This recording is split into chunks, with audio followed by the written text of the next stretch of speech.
Halo sobat-sobat pramuka sekalian. Pada video kali ini kita akan membahas tentang sejarah pramuka.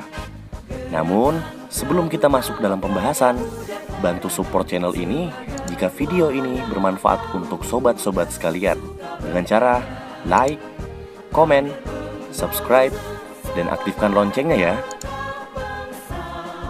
Pramuka di Indonesia dan di dunia. Pramuka atau Praja Muda Karana merupakan sebuah kegiatan pendidikan non-formal untuk mengembangkan skill dan pembentukan karakter. Sejarah pramuka dunia sudah dimulai sejak awal abad ke-20 loh sobat-sobat sekalian. Sementara sejarah pramuka di Indonesia baru mulai diresmikan pada tahun 1961. Di Indonesia, gerakan pramuka menjadi kegiatan ekstrakurikuler pada tingkat sekolah SD, SMP, dan SMA, serta SMK. Tingkatan pramuka di Indonesia dibedakan menjadi kategori siaga, penggalang, penegak, dan pandega. Kegiatan pramuka menekankan pada pengembangan kemampuan lewat kegiatan menarik outdoor. Dalam istilah internasional, pramuka dikenal sebagai scouting atau scout movement. Membahas sejarah pramuka dunia tak lepas dari peran Baden-Powell yang diakui sebagai Bapak Pandu Sedunia. Ia dikenal sebagai pramakarsa gerakan pramuka pada awal abad ke-20.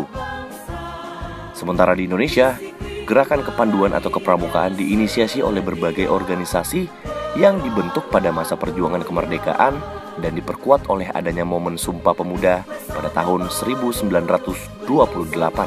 Nah, di video kali ini kita khusus hanya membahas tentang sejarah pramuka se-Indonesia ya, sobat-sobat pramuka sekalian. Sejarah pramuka di Indonesia. Sobat-sobat sekalian, apakah kalian tahu mengenai sejarah pramuka di Indonesia? Oke. Sejarah pramuka di Indonesia dimulai dengan pasang surut dalam aktivitas organisasi yang ada di Indonesia, di mana pada saat itu Indonesia masih berada dalam masa penjajahan loh sobat-sobat sekalian. Sehingga Indonesia dikenal dengan 3 masa pramuka, yaitu gerakan pramuka pada masa penjajahan Belanda, gerakan pramuka pada masa penjajahan Jepang, dan gerakan pramuka Indonesia setelah Indonesia merdeka. Yang pertama, sejarah pramuka Indonesia pada masa penjajahan Belanda. Gerakan kepramukaan ini dibawa oleh Belanda ke Indonesia pada masa kolonial loh.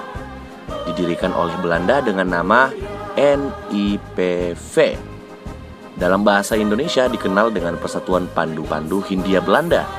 Beberapa tokoh menganggap organisasi ini bisa membentuk karakter masyarakat yang saat itu masih dijajah. Sehingga beberapa organisasi lain juga didirikan. Kemudian setelah Sumpah Pemuda pada tahun 1928, kesadaran masyarakat Indonesia semakin meningkat, sehingga beberapa organisasi kepanduan bergabung. Pada tahun 1930 terbentuk Pandu Pemuda Sumatera atau PPS.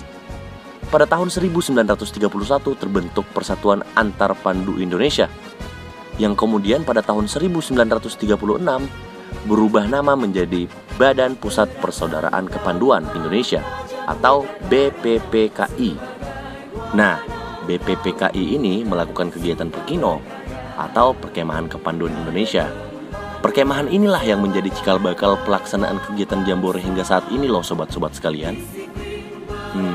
Apa kalian pernah mengikuti kegiatan Jambore? 2. Sejarah pramuka Indonesia pada masa penjajahan Jepang. Pada masa penjajahan Jepang, gerakan pramuka terus bertahan. Namun, ketika masa Perang Dunia Kedua, tentara Jepang melakukan penyerangan kepada Belanda, sehingga banyak tokoh kepanduan Indonesia yang ditarik masuk ke Ibondan, Peta, dan Seinendan, yang merupakan organisasi bentukan Jepang yang digunakan untuk mendukung tentara Jepang. Bahkan Jepang juga melarang berdirinya partai dan organisasi rakyat Indonesia. Tidak hanya itu, Jepang menganggap juga gerakan kepanduan merupakan organisasi berbahaya karena dapat meningkatkan semangat persatuan dan kesatuan rakyat Indonesia. Meski demikian, hal tersebut tidak menyurutkan semangat kepanduan Indonesia loh untuk tetap menjalankan perkino yang kedua dalam perjuangan kemerdekaan Indonesia mengusir tentara Jepang. 3. Sejarah Pramuka Indonesia zaman kemerdekaan. Tidak lama setelah Indonesia merdeka, yaitu pada tanggal 28 Desember 1945, didirikan organisasi Pandu Rakyat Indonesia di Kota Solo. Organisasi ini ditetapkan sebagai wadah kepanduan di mana anggota kepanduan Indonesia bisa bernaung.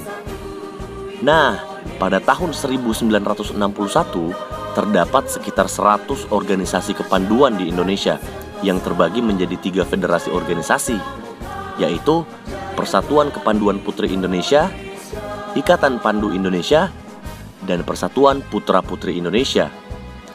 Kemudian pada tanggal 14 Agustus 1961, Gerakan Pramuka baru dikenalkan pada masyarakat Indonesia dengan resmi. Oleh sebab itu, kenapa pada tanggal 14 Agustus selalu kita peringati dengan Hari Pramuka. Dengan sejarah Pramuka yang sudah saya jelaskan tadi, pada video kali ini, kita sebagai bagian dari Indonesia diharapkan dapat lebih menghargai organisasi kepanduan dimanapun kita berada. Karena organisasi tersebut memang dapat membentuk karakter setiap orang dan memberikan pengalaman. Nah, itulah tadi pembahasan kita tentang sejarah pramuka di Indonesia. Jangan lupa, jika video ini bermanfaat untuk sobat-sobat sekalian, jangan lupa untuk share, like, subscribe, dan aktifkan loncengnya ya sobat-sobat pramuka sekalian.